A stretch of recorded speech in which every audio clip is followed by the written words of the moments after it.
Hi guys, and welcome back to Making Rehab Fun Again.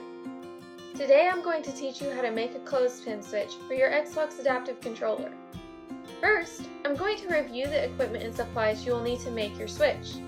Then I will take you through each of the 10 steps you will need to complete to make and use your clothespin switch. You will need several items or supplies to make your clothespin switch. First, you will need scissors. Any household scissors will do. Next, you will need wire strippers. Technically, you can strip wires using scissors, but I think it's much quicker to use wire strippers. Third, you might need a lighter. This depends on what kind of aux cord you buy. I will explain this a little more in depth later in the video. Fourth, you will need a 3.5mm aux cord. Aux cords that are double-sided, male-to-male, at least 6 feet long, and plastic coated are the most affordable option and the easiest option to work with. Next, you will need double-sided conductive copper tape. My copper tape is a 1/2 inch wide. To make this switch, you will need 4 1.5 inch strips of copper tape. Next, you'll need about 2 inches of electrical tape. And finally, you will need a clothespin. I have not tried to use anything other than a wooden clothespin, but you could try using other types of clothespins like plastic, as long as the material you use is non-conductive. If you want a complete list of equipment and supplies, pause now. Overall, since I already own the equipment like the wire strippers and the scissors, this switch only cost me $3.45. For the first step, you're going to want to cut your double-sided aux cord in half. This way you can use your aux cord to make 2 switches. In this video, I'm going to show you 2 different examples of aux cords you might run into. I will start by showing you how to prepare the black aux cord. For step 2, you're going to want to trim the outer layer of the aux cord back by about 2 inches. So when you're trimming the outer layer of the aux cord, why do you need to cut the wire back 2 inches? So I found that having a little extra length makes it easier to connect the wires to the clothespin.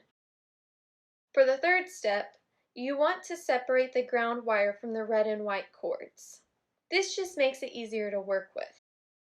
For step 4, you're going to strip off approximately 1/4 of an inch of the red and white plastic coated wires. It is important to strip enough, but not too much. Are the wires always the same color on the inside of the aux cord? So I prefer to work with the plastic coated wires like we see in this video, but you might find that your aux cord contains fabric covered wires when you open it up.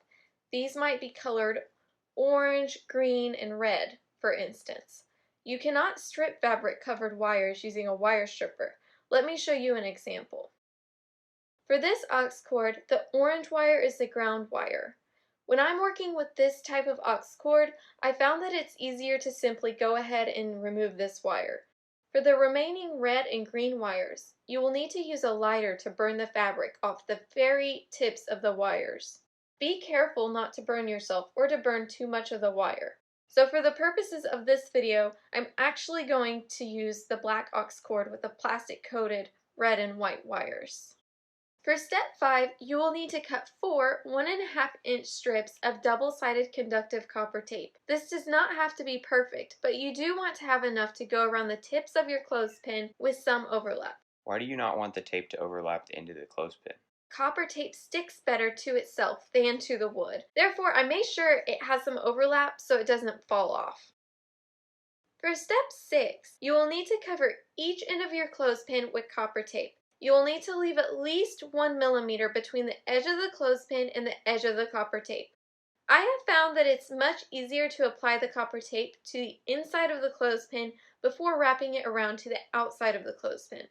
Why does it have to be 1 millimeter from the edge? You will need to have plenty of room to put electrical tape over the outside of the clothespin so your fingers do not touch the copper tape directly. What happens if your fingers touch the copper tape directly? Your fingers will conduct the signal, which will activate the switch. Step 7 is similar to step 6 in that you will once again be applying copper tape to the clothespin. However, this time you will use the copper tape to attach your wires to the clothespin. It really does not matter which wire you attach to each side. Why do the wires get taped to the outside of the clothespin?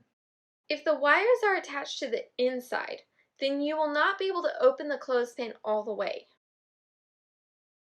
For step 8, if you haven't already done so, go ahead and cut off the ground wire. For step 9, you will put the finishing touches on your clothespin using electrical tape. I like to use scissors to cut my electrical tape to make sure my edges are nice and smooth.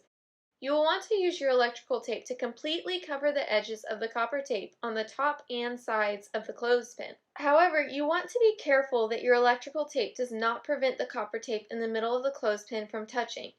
Why is positioning the electrical tape so important? The positioning is important for multiple reasons. The copper tape has to touch on the inside in order to conduct, so you don't want the electrical tape to get in the way. Also, if it goes over the edge, it peels and gets a little gunky. And last, if you don't cover all the copper tape on the outside, when the person touches the clothespin, it will conduct through their fingers. And finally, you're going to want to use the electrical tape to cover the edges of your cord for a more finished look. Last but not least, you're going to want to try your new Clothespin Switch on either a Switch adapted toy or the Xbox adaptive controller. After watching this video, hopefully you are able to make and use a Clothespin Switch with your Xbox adaptive controller. If you have any questions, feel free to comment below. Thank you so much for watching.